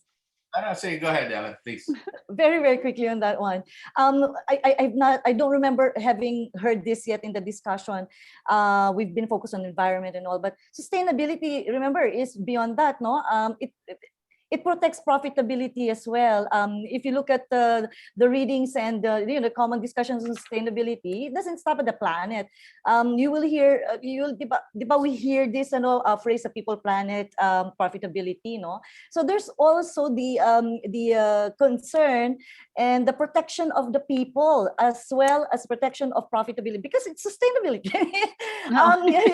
We have to be sustained. We have to have the jobs. We have to have the money to implement the sustainability practices, no? So it's I mean that kind of mindset has to be inculcated in all the key stakeholders so that we don't just focus on how the money that we need to spend to implement the practices or the programs, because now it becomes more overwhelming because there's people and there's profitability. But that's the bigger understanding of that also involves making business, because that's what will sustain the practices. We don't have products, for example, in our company. We're a very small organization of creative account management. There's not much to demonstrate sustainability in our ad agency because our products basically a service, but our currencies are time. And the way that we try, maybe our team's not even conscious about this because we don't officialize the program sustainability, but we live by that lifestyle, by that practice, by first and foremost not wasting our clients' time. Our time. First and foremost, making sure that we are very honest with our clients so that we don't keep on repeating common discussions, the same discussions. So that's sustainability. We sustain somehow. We sustain our people as well because we don't get tired. That's sustainability because we don't waste our clients' money. We don't waste our clients' time. All this. If we're just conscious and we're just it's a way of life. It's a way of life. It doesn't even have for a small organization like us, for example, we don't even have to launch a big program. But if we know that we are making use of our resources very carefully, pragmatically, smartly, that is sustainability. I just want to say that. Absolutely. So that we don't get overwhelmed. Absolutely, yeah. Because it's saving energy is part of sustainability. Not wasting is part of sustainability. Yeah, absolutely. Uy, nagko-contribute din pala ako. Parang diba? So in our own small way. Yeah, that's the other thing that we need to do. We need to educate. How can you as a consumer contribute to sustainability? No? Yes. Right. Yes, Dennis, you were Yeah, no, I was just saying, there's two things I just wanted to say. One is that I think you hit it right in the head, right? Which is we actually have to address this issue of sustainability in multiple roles in our lives, right? We have to do this as a consumer, we have to do this as a marketer, we have to be able to do this as an employee, right? We have to do this as a Filipino, right? In terms of whatever we can do to be able to contribute, to social change. And I think that's really, one of the things that I've understood right now is that even at the highest level or order of of change, right? There's actually a very big shift right now in terms of really understanding not just the role of the brands, right, but also the role of corporations in society, right? And that in itself is something that will permeate, I think, the way we live as humans over the next, decades to come, right? Is understanding ano ba talaga yung responsibility ng corporations, right? That's why these things like B corporations, regulatories, ESGs, meaning good environment, social and governance, reporting. All of these things are really intended to force a change in our relationship, with companies as well as what this means for the world, right? And I think the more, in fact, I think the here in the States where you have most of the wealth being held by big, large corporations. That's why investors are forcing that issue altogether. And that's why a lot of these trends right now around change is happening in a lot of the bigger companies and organizations. But that's not to say that small, markets that are a little bit smaller, don't have the scale, should not go about it. In fact, they should, because from the status quo, right? And speaking with that, there's actually this whole perception it's too expensive and that we can't do it right now because it's not possible. Even for example, think with the environment and packaging, right, for multi-layered plastics. The reality is that there are already solutions that are available, right? The issue, I think, for the Philippines is the fact that we don't have the scale. Yeah, we just don't have the scale to be able to make it happen. And the simple reason behind that is because everybody's kind of doing it on their own. Every company thinks that I have to do this for myself and for my PR and for my image.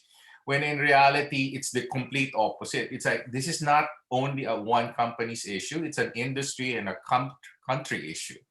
And so I think the partnerships and the collaborations that Yayu was talking about really requires us to think about ourselves as a country, as an industry, and as a people, right? And how we want to be able to move together towards finding real solutions that are sustainable. Because the unprofitability that James, I know, experiences is simply because he's working on it as a silo. So we have to be able to change the mindset around finding the solutions so that large companies can work with each other, right? And find real solutions. And I think that's where the opportunity will come from in the future. Well, yeah, I'd like to use that as a segue because there's a question from the floor, from the audience. And thinking about collaboration, what's the extent of the collaboration with regulators and the government? There's a specific goal here, number 13, but probably we can take it from an overall point of view. You can take, for you pala tong question. So, yun. Yeah, we have brought together some companies who do recycling and also large companies together as part of the collaborative. One of the major projects now of Global Compact in the Philippines is the MSME Recovery and Resilience Program, because small businesses contribute to 90+% of employment. So we're trying to bring together big companies and small businesses and try to see where they can collaborate. So we've identified 10 key areas where we need to, one is educate the small businesses on how they can become sustainable. And second, how we can work together. So value chain, where you try to see how, let's say if you're in the business of recycling, then we can find a way to see if we can connect you to the large companies, because they are talking to several companies right now. So if you're not known yet, then you know, get in touch with me. So that's the simple answer to that. And because we're forming together all of the different parts of that in terms of recovery and resilience, and that's really our response to COVID. So collaboration is really key here. And Dennis absolutely is right. It's the scaling that's a problem, because we're all doing it, you know, by ourselves. But you know, if there's a way to bring that together, then the economies of scale will happen. That means it becomes more cost effective, etc. So that's what's going to happen. We actually have members in Global Compact who actually do you know, plastic recycling already. So you know, stuff like that. So I think you know, Dennis has actually got it head on. I mean, that's really what we do. Collaboration is really key to this, and education. That's why we try to do. I do a lot of talks on sustainability, but it's not enough. That's why we try to bring in members to join us, and then because the global office has tons and tons of webinars that you can. So it's just so much information. Yeah. So are you saying that it's mainly a private sector effort, or no? It's where does the government? We work with the government also. As a matter of fact, we also support the Zero Hunger program. But you can see here, and that's to help it scale up. Ganun ba? Well, what happened? And as an example, the Zero Hunger, which is the Project Contra Gutom, they brought together the different companies and share their programs and see where they can collaborate. And most of the people there are actually also our members. So you can see, you know, the Aboitiz, the Unilever, the Nestle, you know, and all that. So you'll be able to see that each one actually has different projects. So they're trying to see how they can bring that more together and come up with a more solid goal. Because, you know, like this company A, ito yung goal niya. Company B, ito yung goal niya. Pero dapat siguro you have to take a look at, so if we bring this all together, are we actually making a difference in the country? Something like that. So what we're trying to do with MSME is the same thing. So climate action, that's a global effort. We brought in the companies here, and they are being trained by the New York office on climate action, G2 accelerator, so stuff like that. So there's just a lot of stuff that's available. It's just that people don't know about it, and people don't know how to do it. Yeah. Also, there's one question here from Mark Carase. So amidst the global pandemic, what are the most influential factors that can move world businesses towards practicing sustainability? So is there a particular, I'd like to second guess the question of Mark. Is there a particular SDG or idea that makes it more compelling to do now that we are in the global pandemic, such that they can exercise sustainability programs? Well, the primary SDGs that UN Global Compact is looking at is, of course, the climate action is still there, gender equality, but of course the SDG in terms of economic growth and having work availability, because you have against to have a poverty job. as well, no? Yeah, poverty. Yeah, because you have to have a job. I mean, that's very basic.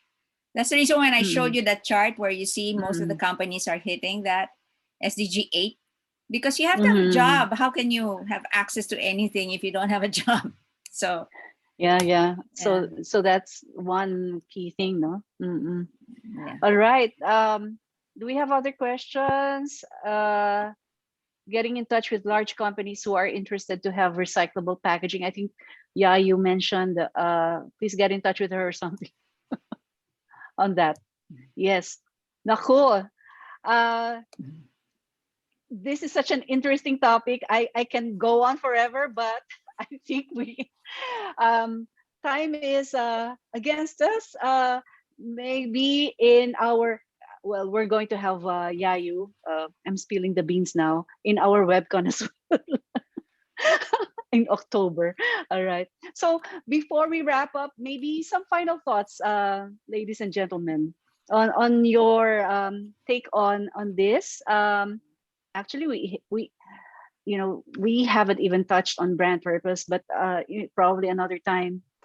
But anyway, any final words that you'd like to impart to our participants today in answering the question, is sustainability just an advocacy or it should be a marketing imperative? Any final thoughts? And in relation to customer experience, or other thoughts that you'd like to share?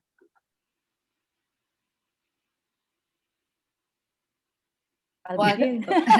Look at these three. They're just, I'll begin na because magsasaing pa kami. Just kidding. All right. Well, I think what the top of mind idea that when you mentioned that final thoughts is the fact that it cannot be faked. I don't think it can be faked. The intent has to be real, and it has to come from beneath, from the inside of each one of us. It might be again overwhelming to hear that, but if the key stakeholders of each organization, whether big or small, will have that consciousness, and will start reading a bit, or start being involved in talks and forums, and just know more about this, be involved a bit, just a little bit. I think we will progress, because it's not something that can be done on a superficial level. It will not be sustained, and it will be contradicting to the concept of sustainability if it's just on a superficial and short term. Hindi siya sustainable. Hindi siya sustainable, hindi ba? Kasi maybe that's a test. Exactly, and it can't be tactical in nature. It has to be long term, and just like anything, people, organization, brands, for something to be sustained for the long term, we always have to go back to the very core of it, of why we are doing it. It's too bad that we weren't able to touch on the purpose, but it goes back to that. Even as individuals, we always go back to what we're doing things for us to sustain doing such thing, right? And if we tend to not review that and monitor the materialization of that purpose, then we will lose our way, and we will always come up with tactical, short-term, tapal vulkasil, that's what we call it, diba? Short-term fixes on problems, and short-term reactions to concerns and issues, when in fact there is something that has to be addressed for the long term. Sabi nga dito, Cannot be Judith faked. Albano said, you can't sustain naman anything that's just done for show. I read an article na consumers will look under the hood. Okay, your car may be really shiny, but they will look under the hood. That's true. And the younger generation is becoming more and more critical, and they're becoming more and more involved, and they read and they participate. They're scary. They're scary, so we have to be on our toes. You know that, you have kids. Hindi mabola. Hindi mabola. Hindi sila mabobola, and we have and they will catch up na. They will. So we cannot do this on a superficial level. That's all. Yeah. All right. Yes. James, would you like to share your thoughts? Any parting words? I guess parting words. I guess if you really, the whole concept of sustainability is daunting, yes, but you can really just start small, start in your area of influence, whatever field you are in the organization. That's definitely, you have to start somewhere.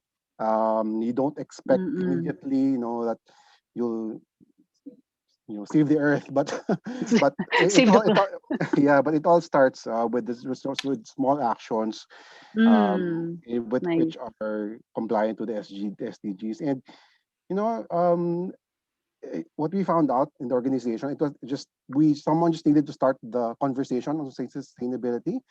And what we found out, there were actually other advocates that were just waiting for people to ask them, or someone to the organization. And you'll be surprised that there are a lot of people who are really or who are fellow advocates to that. And I guess it just takes, that step and just be brave about it to start things right. So companies, be brave. Start something small. Yan. And anyway, also we will find out that, for all you know, there are consumers out there that's just really looking for some companies to represent them. Oh, yes. Maybe last CIU, Dennis? Yeah, absolutely. Yeah, you have to.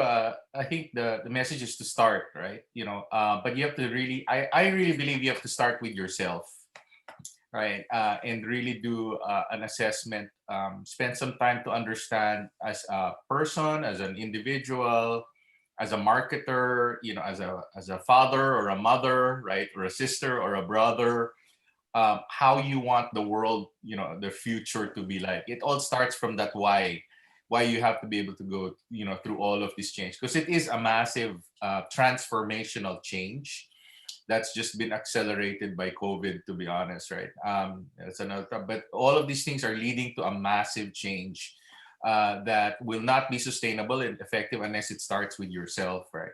And you have to learn, how you want to participate in this change.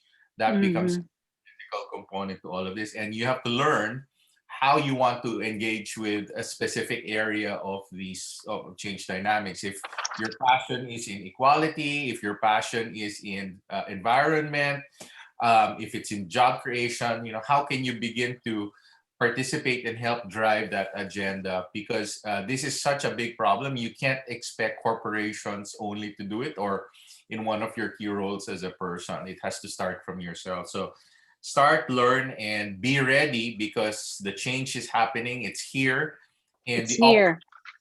The opportunities will present itself once it's right, and you have to be ready to take advantage of those opportunities. Yeah, very well said. It's here. There's no escaping. Yes. Yeah, you. Well, I just want to say kudos first to NutriAsia for starting something, and that's really the big step. And thank you so much for that. And you, as a marketing person, you have the power to make that change. You have the power by just creating the right brand, the right product, from your sourcing to recycling. You have that power, and use that power to change your consumers' behavior. So you have that power to change the world. So we have to start now, because there is now we have to start now, because there is no option, because otherwise there will be no planet to talk about. Thank you so much. Oh my gosh, if that will not move us now, I don't know what will. So yes, thank you so much, dear esteemed panelists and speaker today. We learned so much. I'd like to, sabi ni Art Los Baños, my time well spent listening to the panelists. Thank you so much. Before we wrap up, probably CK, we can share the link to our evaluation. Please take some time to provide us your inputs and thoughts so that we can make our webinars much better as we share with you the next webinars. So don't forget, July 9, 4 p.m. That's a Friday. We will have our next webinar. It's entitled Gen Zs and Why. Let's talk about the Gen Zs and why this time, and mental health and why it should matter to brands. So our participants there, our panelists there will be Jos Ortega from Havas, Lucien Ditioco of Philippine Star, and the president of Philippine Marketing Association, and Mayan Evangelista of Unilever. And also, I'd like to thank our partners here, Encephalon Holy Angel University, our event partners, PANA, IMAP, Philippine Marketing Association, 360 Next, our media partners, Philippine Star, Business World, Light TV, Marketing in Asia, DOOH, and we are here in support of Hope for the Nations. Please watch out for some announcements on our webcon that will happen in October 28 to 29. Our theme is Reboot 2.0, Insights for a Post-COVID Future. So well, I'd like to end with this quote by Peter Drucker and ako nawala ako. Sorry. There. Peter Drucker and Richard Branson. The best way to predict the future is to create it, according to Peter Drucker. And the brands that will thrive in the coming years are the ones that have a purpose beyond profit. That's Richard Branson. So thank you on behalf of Synergy, my partner Renzo, and the hardworking team, Joey, Tin, Devs, Glory, Claire, Paulo, and others. We wish you well.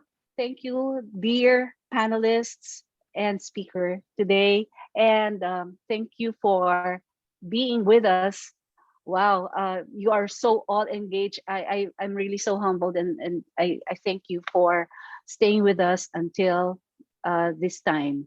So we will see you in our next webinar, and we hope that you will have a pleasant evening.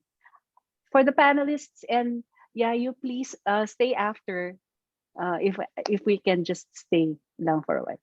Thank you so much, and have a pleasant evening, everyone. Sustainability and CX, from advocacy to marketing imperative. It should be an exclamation point. Thank you. This is Jermaine Reyes, President and CEO of Synergy Market Research and Strategic Consultancy. Thank you.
So this is truly inspiring to learn from their experiences. Everybody's experiences are horse speakers today.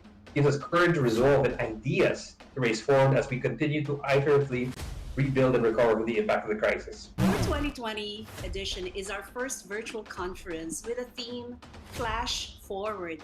What I realized really was to change the concept of waiting for solutions. What is not the endpoint, the period, but looking at a start of great possibilities. It's about having the knowledge, right? Using the data that is available to you. As people in the industry, we know that this world is not just going to be driven by knowledge anymore, but really a lot of the ways by which we use that knowledge. And not only did we listen to our customers, but we also applied it to our other types of customers, particularly our tenants and employees. I think this is a unique moment in understanding the whole person. We like to think we have a hunch, but actually we need data now. We need to understand the whole person if we are going to be creative, but also if we're going to engineer things in smart ways. Again, data is available everywhere. How do you unify and create a single view of your customers so that you can eventually unearth different insights and be able to personalize your engagement with them? Reimagining more brands and creating an evolved role for them in society to help make the population healthy, happy, and less mental health prone. The mall brands are hoped to become meaningful brands given these evolved solutions and services. Even if you start small, if you have a positive discussion, if you develop your loyal fan base, that is something you need to nurture. I guess new normal underway. People are looking for alternative solutions, things that can do. So when it comes to Generation Z and Alpha, don't design it for them and market it to them. Design it with them and communicate it through them. Filipino consumers no longer just want lip service to